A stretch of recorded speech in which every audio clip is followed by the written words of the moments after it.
Desde muito jovem, ele sempre escolheu o caminho errado e ele usou a sua inteligência, charme e controle em cima de pessoas que estavam emocionalmente vulneráveis para conseguir o que eu queria. Ele usava táticas como descarga elétricas e controle da mente para poder dominar e fazer das pessoas as suas presas. Eu estou falando de Futoshi Matsunaga, um dos seriais mais famosos, e foi um caso que teve tanta repercussão no Japão e tanta audiência, todo mundo quis acompanhar, porém foi tão bizarro e foi de um grau tão bárbaro que nem a imprensa da época conseguiu reportar todos os detalhes que você vai acompanhar agora nesse vídeo. Meu nome é Divan Fleury e seja bem-vindo, bem-vindes ao Asiacast, o primeiro quadro do YouTube Brasil a tratar de crimes que ocorreram na Ásia ou com asiáticos ao redor do mundo.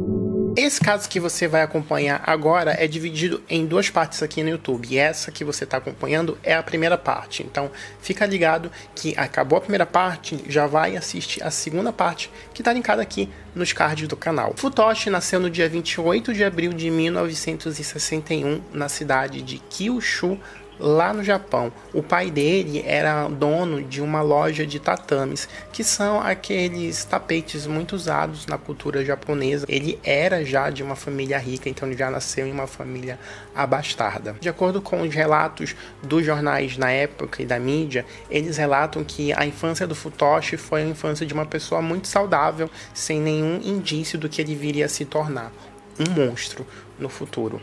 Ele tinha boas notas, um bom relacionamento na escola com todos os colegas, mas um detalhe chamava a atenção.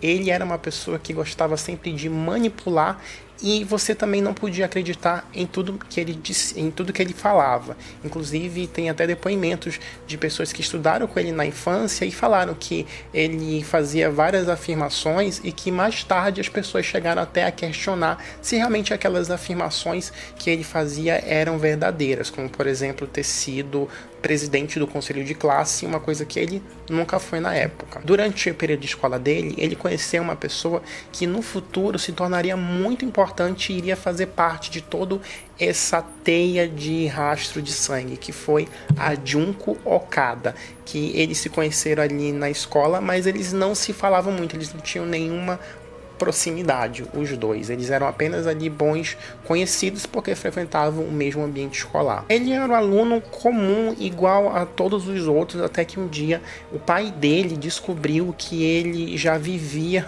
mesmo estando ali no ensino médio, com uma outra mulher, já tinha ali um caso com uma outra colegial e já vivia com ela, já tinha ali uma relação. Os pais deles acharam aquilo muito precoce para a idade dele, então eles resolveram tirar o Futoshi daquela escola e colocá-lo numa escola só para meninos. Então esse foi o histórico incidente que teve assim maior repercussão e destaque no período escolar dele, né? Essa relação que ele teve já tão cedo com uma outra mulher. Então, quando ele tinha 19 anos de idade, ele já arranjou mulher e ele já se casou com aquela mulher, tendo inclusive o primeiro filho nessa relação dele. Obviamente, ele herdou o negócio de tatame dos pais dele e transformou esse negócio de tatame em uma empresa de futões, né? Futões, eu vou pedir pro Fabrício, nosso editor, colocar aí. É tipo como se fosse uns sofás, que muito comum no Japão, que a pessoa pode usar, abrir, né? Tem formato de sofá, formato de cama, que você coloca por cima do tatame e já deita. É uma acomodação muito prática para quem quer descansar ou então fazer ali apenas uma cama. Embora ele fosse casado, é relatado que o Futoshi, ele tinha até amantes, aproximadamente 10 amantes que ele teve ao longo da vida dele, e ele ser casado não impedia dele ter esses relacionamentos extraconjugais, inclusive a esposa dele sabia da maior parte. Esses relacionamentos extraconjugais que ele tinha, na sua maioria, era com o objetivo de extorquir dinheiro. Era o famoso ali golpe do opá, o golpe do amor, no qual ele se aproximava das mulheres para conseguir a confiança deles, elas se apaixonavam por ele e em um determinado momento dessa relação ele conseguia extrair dinheiro delas, e ele extraiu muito dinheiro dessa relação, de todas essas 10 amantes que ele viria a ter. E, inclusive, uma dessas amantes era a Junko Okada, aquela moça que eu contei no início do vídeo, que era estudante junto com ele na escola, que eles só tinham ali um bom relacionamento. Em 1982, ali na década de 80, ele já tinha um relacionamento com a Junko Okada, ele já tinha ali se reconectado com ela, e ele deu emprego para ela nessa loja que ele tinha ali de futons. E um dia ele resolveu fazer, nas vésperas do Natal, uma festa, uma reunião entre pessoas conhecidas, entre funcionários e amigos deles, e nessa reunião ele também chamou várias amantes dele, inclusive a Junko, para participar do evento. A primeira esposa do Futoshi era vítima de violência doméstica constantemente dentro de casa, ela apanhava muito e ela, como eu já disse, sabia da maior parte da existência das amantes, inclusive da Junko. Ela, quando ficou grávida do primeiro filho, ela quis fugir, mas por receio ela acabou ficando nessa relação ali tóxica e aceitando receber todas aquelas agressões com medo de que acontecesse alguma coisa com o filho dela. Era muito comum que a Junko ficasse dentro da casa junto com a esposa dela, para ver como ele, junto com a esposa dele, para ver como ele não fazia questão ali de esconder o relacionamento, os amantes que ele tinha.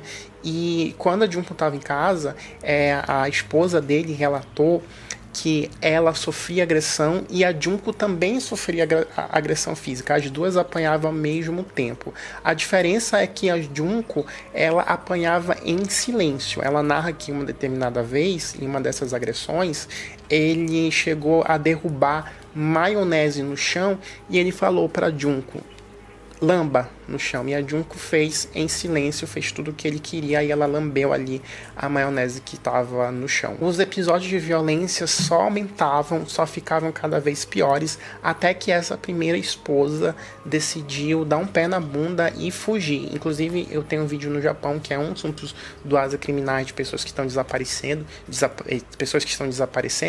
que são uns serviços que são as pessoas evaporadas, que são de empresas que ajudam pessoas a desaparecer. E um dos possíveis ali pessoas que usam esse tipo de serviço são mulheres vítimas de violência doméstica. E a esposa do Futoshi usou esse tipo de serviço, ela contratou uma empresa que ajudava ela a desaparecer.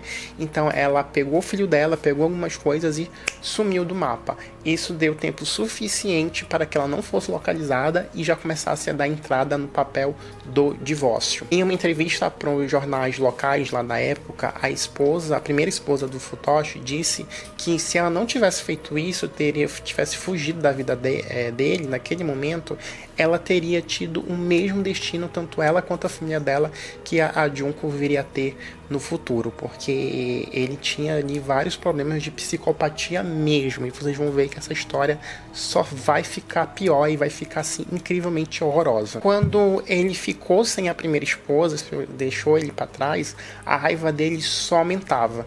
Na empresa dele de futons, ele tinha no terceiro andar uma sala à prova de som, no qual ele abusava fisicamente dos funcionários. Não eram abusos, eram abusos físicos através de eletrochoque, de descargas elétricas. Os funcionários que não batiam as metas e que não tinham um bom desempenho de acordo com a visão dele, ele convidava para a salinha do terceiro andar e dava sessões de descargas elétricas em todos os funcionários. Inclusive, os outros funcionários também eram estimulados a fazer com outros funcionários a mesma coisa. Aqueles funcionários que tinham baixo desempenho, os superiores a eles podiam dar descargas elétricas nessa salinha aí de torre que ficava no terceiro andar do prédio de futões do Futoshi. Essa empresa dele era uma empresa de fachada que também aplicava golpes. Ele estimulava os funcionários a mentir, a chantagear e a vender um produto que não valia o preço que ele realmente vendia. Eles vendiam um produto muito mais caro, um produto muito mais vagabundo, e ele incentivava que os funcionários fizessem isso, e os funcionários faziam, e ele acabou roubando, de acordo com a polícia, mais de 180 milhões de ienes vendendo esses produtos aí adulterados de baixa qualidade. Em 1985, o relacionamento da Junko com Futoshi acabou se tornando aí, de fato oficial, porque aí sim ela começou a morar com ele. Até então ela vivia ali na casa dele, mas não era nada oficial. Então eles meio que ela já virou a segunda esposa dele, real, oficial, quando ela começou ali a juntar as escovas de dente e morar oficialmente na casa dele. E nesse momento, nessa época, os dois eles já eram suspeitos da polícia de ter lavagem de dinheiro e de operações ilícitas dentro dessa empresa, porque os funcionários já tinham denunciado eles por esse tipo de esquema. Então a polícia já estava ligado que esses dois aí não eram gente flor que se cheira, os dois estavam assim envolvidos na criminalidade até aqui, ó. Então em 1992 eles já estavam na lista das pessoas mais procuradas do Japão, e por isso, é claro, eles perderam a empresa, fecharam e fugiram e assumiram identidades novas. Ficaram durante muito tempo fugidos e escapando da polícia. Então, já que o Futoshi já não tinha mais a empresa dele de futões, ele precisava ganhar a vida dele de algum outro jeito. Então, em 1993, já usando novas identidades, ele e a segunda esposa dele, a Junko, aplicava golpes em pessoas. Eles faziam amizades e tentavam ali extrair dinheiro dessas pessoas de alguma forma. Um dos métodos que ele usava para enganar pessoas era atacar mulheres vulneráveis. Então ele convencia essas mulheres dizendo que a Junko era irmã dele, e pasmem, nessa época ele já tinha um segundo filho com a Junko, e ele dizia que esse filho ele era sobrinho dele. Então ele tinha ali só um parentesco com os dois, para fazer com que as vítimas, as mulheres, acreditassem que ele estava solteiro e que elas estavam ali entrando em um relacionamento para ter alguma coisa a mais para o futuro. E nisso elas acabavam ali sustentando, injetando dinheiro na vida dele, dando dinheiro, emprestando dinheiro para ele. É relatado que uma dessas vítimas tinha 3 filhos na época, e ela decidiu largar tudo para viver esse sonho, essa doce ilusão com o Futoshi. Ela saiu de casa levando os 3 filhos, até que um dos meninos, uma das crianças, vieram a falecer, e quando esse falecimento ocorreu, não foi muito bem explicado o que aconteceu, e até hoje ninguém sabe o que aconteceu com essa criança. As 2 crianças que sobreviveram, elas foram mandadas para ficar com o pai, e a mãe continuou vivendo com Futoshi.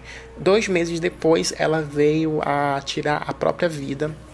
Ninguém sabe como. A polícia registrou como suicídio, mas essa versão de suicídio até mesmo é questionável pela própria polícia. Isso aconteceu em 1994, essa relação, e ele conseguiu tirar cerca de 12 milhões de ienes dessa mulher. Infelizmente, o Futoshi nunca foi processado e nem acusado criminalmente pela morte desses 2 indivíduos. Porém, mesmo assim, a polícia acredita que eles tenham sido oficialmente as 2 primeiras vítimas do Futoshi, vítimas que vieram ali perder a vida. Agora, falando um pouquinho, detalhando quem é a Junko, já que ela se tornaria aí uma peça importante nessa história toda, é interessante a gente destacar um pouco como é que dar detalhes de como é que foi a história dela. A Junko era uma aluna exemplar, tinha boas notas, não tinha nada assim de anormal, e ela costumava se destacar na escola, não faltava, era pontual, e era uma estudante ali definida comum, como qualquer uma, né?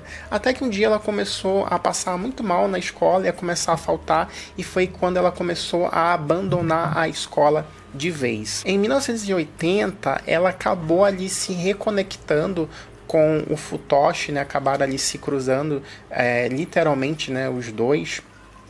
E ele já era casado e tinha um filho, já estava ali naquele primeiro relacionamento. E o Futoshi fazia ali investidas com ela, dizendo que queria ter um relacionamento com ela, e ela, a princípio, não aceitava, não tinha muito interesse por ele. Até que um desses encontros, ele conseguiu convencer ela a ir para um motel, e nessa ida no motel, ele atacou ela, né? Tiveram ali relações, e nesse momento que ele atacou ela, ela narra que começou ali a surgir um sentimento, um ciricutico por ele.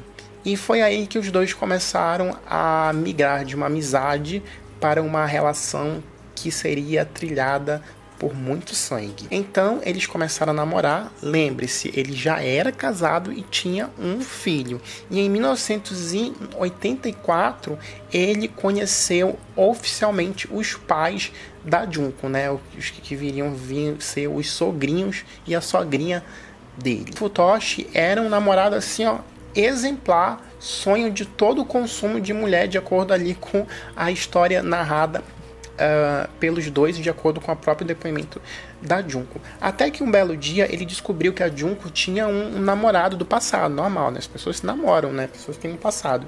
E ele não gostou muito e ele obrigou que a Junko mostrasse o diário. Ele queria saber como é que tinha sido essa relação, e a Junko escrevia ali com detalhes da relação dela com o outro namorado, e ele acabou coagindo ela, né? Quando eu falo coagindo, para que ela mostrasse o diário. Então, de tanta agressão que ela sofreu, ela acabou ali mostrando o diário, cedendo o pedido do amado. Então, como ele estava muito enciumado com essa situação, ele decidiu tatuar o nome dela, marcar com cigarro. Ele escreveu o nome dele no seio dela e também tatuou na coxa dela, para aquilo simbolizaria que ela pertenceria a ele, que ela deixava. Então, com o passar dos meses e o passar dos anos, a Junko acabou se tornando aí o elo mais fraco dessa relação, já sendo uma das primeiras pessoas a, obviamente, estar sob o controle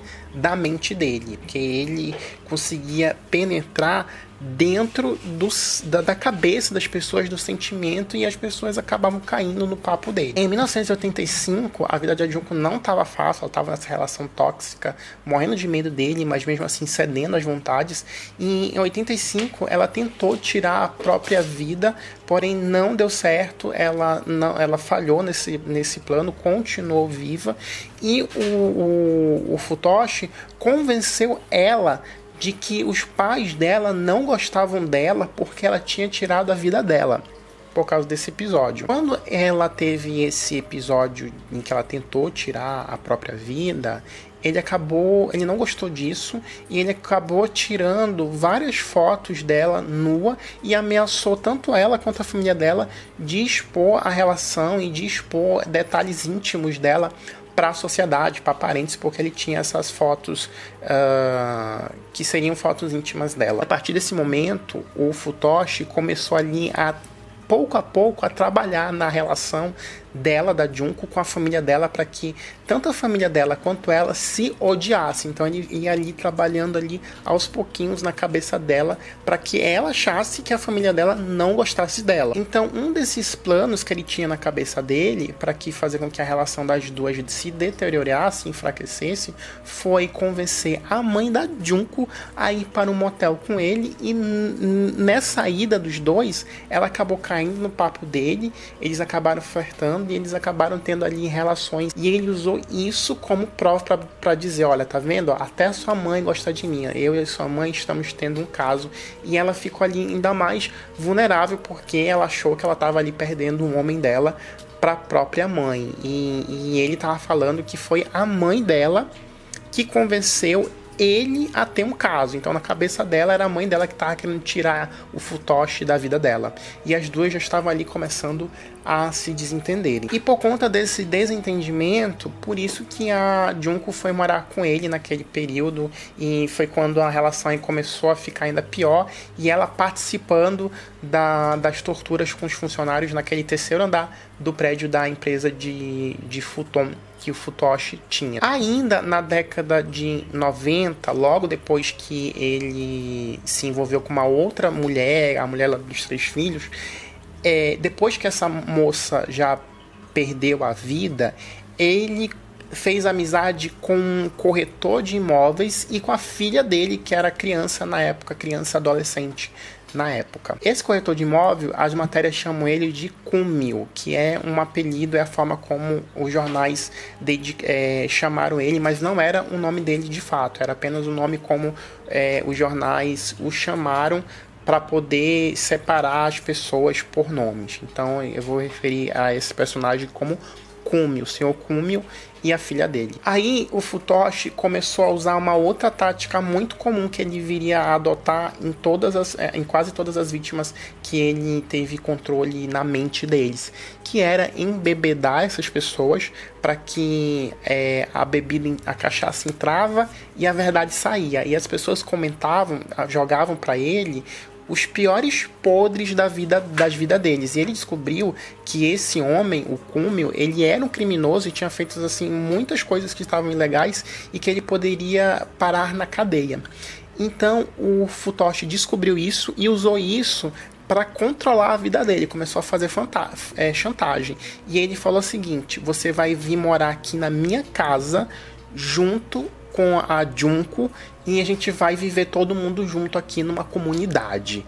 E ele aceitou porque ele não imaginava que a vida dele se transformar em um pesadelo inferno, que o inferno estava apenas começando. Então ele prontamente se mudou junto com a filha dele para casa dos dois. Quando o Cúmio e a filha deles moraram lá com Junko e Futoshi, eles não moravam de forma amigável, eles eram mais ali prisioneiros e refém do que hóspede, do que pessoas que moravam juntos, e você vai saber o porquê.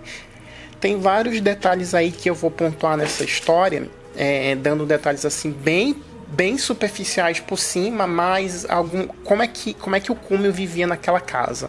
O Cúmio, o corpo do Cúmio, né, foi encontrado várias crostas, várias camadas assim de ferida. Sabe quando a ferida cicatriza e fica aqueles cascão? Então ele era cheio dessas crostas porque o corpo dele, como ele recebia muita agressão, vivia ali em carne viva e não conseguia se recuperar. E os dois, tanto o pai quanto a filha, eles eram obrigados a comer qualquer coisa que caísse no chão. Eles só comiam no chão. O Cúmio, ele recebia choques elétricos constantes nos braços e por causa disso o corpo dele estava muito inchado e os ossos eram visíveis, né? Eles enrolavam, né, o corpo do Cúmio em bandagem para poder ali aguentar para ele poder aguentar viver. Eles tinham nessa casa onde eles moravam uma gaiola e eles colocavam o Cúmio, dentro dessa gaiola, e nessa gaiola eles tinham um bastão de choque e eles usavam esse bastão para dar descarga elétrica nele. E ele recebia tanta descarga elétrica que ele não conseguia nem levantar mais os braços e nem as pernas. Tinha dias ali que ele não aguentava de dor. Os dois, tanto o pai quanto a filha, eles eram alimentados apenas uma vez por dia com uma bandeja de arroz ou de lame. E eles tinham ali um tempo cronometrado que eles poderiam comer e a alimentação era regrada, era uma quantidade X, e eles só podiam comer ali e eles tinham que comer naquele tempo que era estipulado pelos dois, pelo Junko e pelo Futoshi. Como o Futoshi era uma pessoa muito sádica, ele tinha o hábito de tirar fotos de todas as agressões. Então, praticamente, quase todas as agressões que o Futoshi fez no Cúmio foram registradas por ele mesmo, por ele e pela Junko. Tem fotos aí, registros fotográficos que a polícia achou no local do crime. Uma outra coisa bizarra nessa história toda é que o apartamento ele era delimitado por caixas de papelão. Eles colocavam assim caixas de papelão e essas caixas funcionavam como demarcação de território para sinalizar para o Cúmio e para a filha dele os lugares aonde eles podiam transitar ou então ficar. Se não tinha uma caixa de papelão, é porque aquele território não era dele e eles não podiam estar ali. E era um território assim muito ridículo, um espaço muito limitadinho que eles não podiam atravessar nenhum dos dois. A maior parte da casa era para os dois, para o Futoshi e para a Junko, e uma parte muito mínima era uma parte dedicada apenas para os dois, só que os dois não tinham muita mobilidade dentro de casa, até porque o pai, o Cúmio, estava totalmente debilitado. O Kúmio e a filha dele, ora dormiam dentro de uma grande bacia, os dois juntos, e teve uma época que o Futoshi chegou até a construir tipo como se fosse um grande caixão no qual os dois eram trancados lá dentro e eles passavam ali a noite dormindo juntos dentro daquele grande urna, né? Que era trancado do lado de fora. Só ele tinha chave dessa tranca. É tudo muito absurdo. Gente. Vocês vão falar, nossa, isso é coisa de filme. Sim, é uma coisa de filme, coisa absurda. Aí você vai perguntar, mas os vizinhos não notavam nada diferente? Notavam, mas eles falavam que, por exemplo, a filha do Kúmio era sobrinha deles e ela ia para a escola todos os dias. Ela podia sair de casa, mas o Kúmio não. E o Kúmio só podia dormir de 3 a 4 horas por dia, todos os dias. Enquanto a menina estava fora de casa, ele era trancado dentro do banheiro e de lá ele não podia sair. Ele só saía quando a menina voltava da escola. Os dois, eles só podiam urinar dentro de garrafas plásticas e eles tinham ali um tempo limitado para usar a privada para fazer ali o número 2, o cocô. Se eles precisassem fazer cocô e xixi, eles tinham que fazer ali onde eles estavam e eles eram obrigados a comer as próprias fezes. Então eles só tinham que fazer de tudo para fazer só uma vez no dia as necessidades que eles tinham. Claro que o Kúmio não aguentou, né? Ele até aguentou muito tempo, porque ele passou 2 anos recebendo esse tratamento. Então no dia 26 de fevereiro de 1996, aos 34 anos, ele acabou perdendo a vida devido a essa tortura e esse tratamento que ele recebia tanto da Junko, quanto do Futoshi. Então, quando ele perdeu a vida, ele obrigou a criança, a escrever uma carta no qual ela confessava que o pai tinha perdido a vida por causa dela.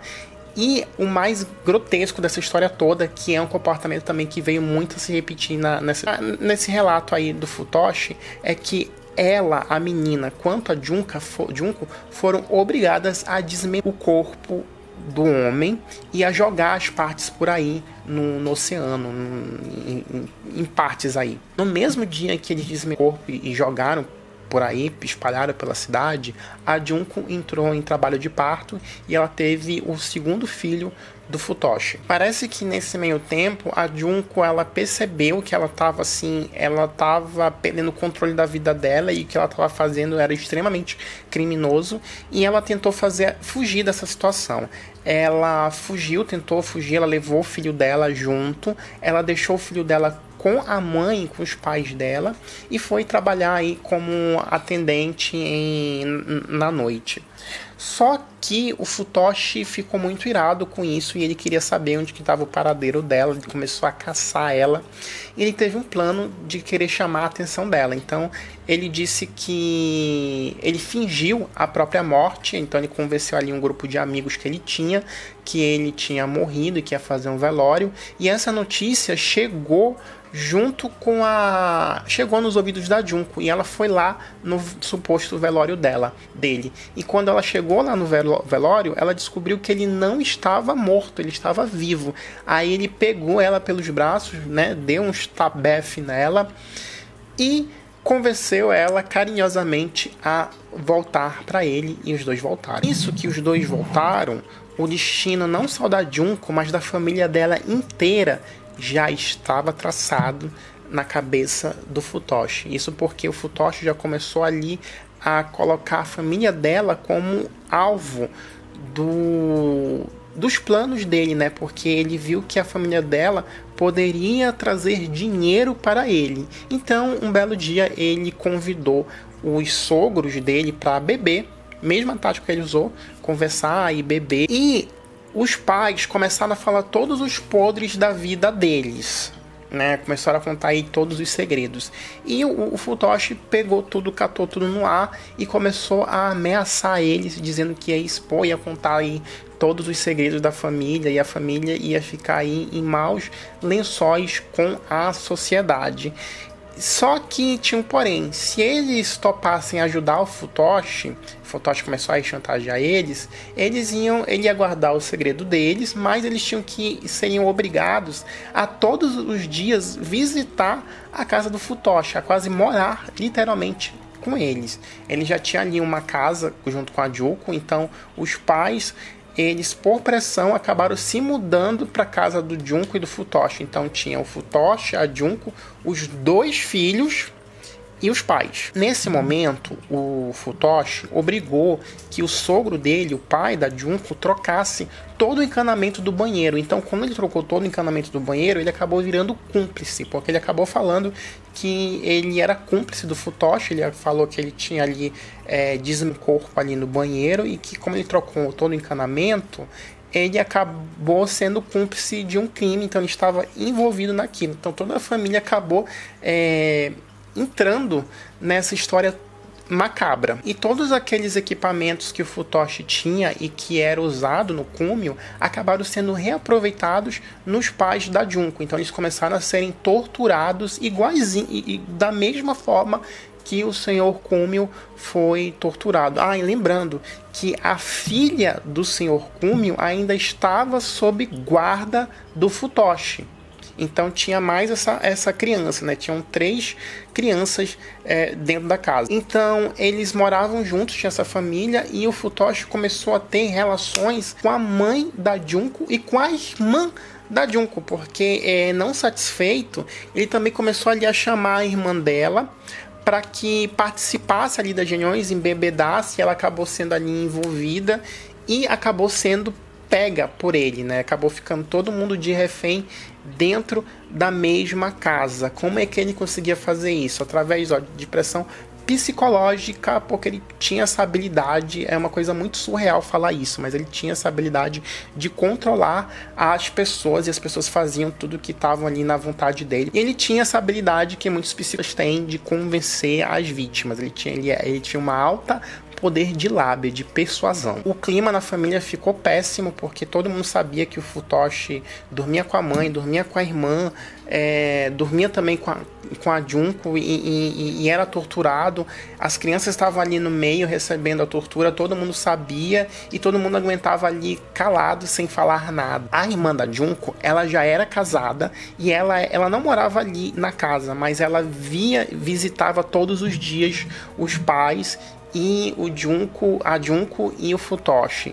Até que ela era casada, né? E ele conseguiu convencer que ela chamasse o marido dela para participar dessas reuniões de bebedeira. Então ele começou a embebedar, e o marido da irmã dela também acabou sendo envolvido nessa situação, e pasmem, mais pasmem ainda, ele acabou morando na casa. Então tinha várias pessoas nessa casa. Tinha os pais da Funko, tinha da Junko, tinha os pais da Junko, tinha a Junko, tinha as 3 crianças e tinha a irmã dela e tinha o marido dela. Então, era muita gente. 7 pessoas, né, que eu tô contando aqui. Nessa história toda, vivendo numa casa, sendo todo. O cunhado dele foi obrigado a trocar todo o azulejo do banheiro e você, obviamente, você já sabe que ele falou: você é cúmplice também, porque eu desmembrei isso aqui, o outro ali trocou o encanamento, você trocou o azulejo, tá todo mundo sabendo da história, então tá todo mundo envolvido nesse esquema, vai todo mundo pra cadeia. Se eu cair, todo mundo cai junto. Aí você acha que essa história vai ficar pior? Não, porque a gente não tá nem na metade dessa história toda. A gente vai agora pra parte 2 desse vídeo.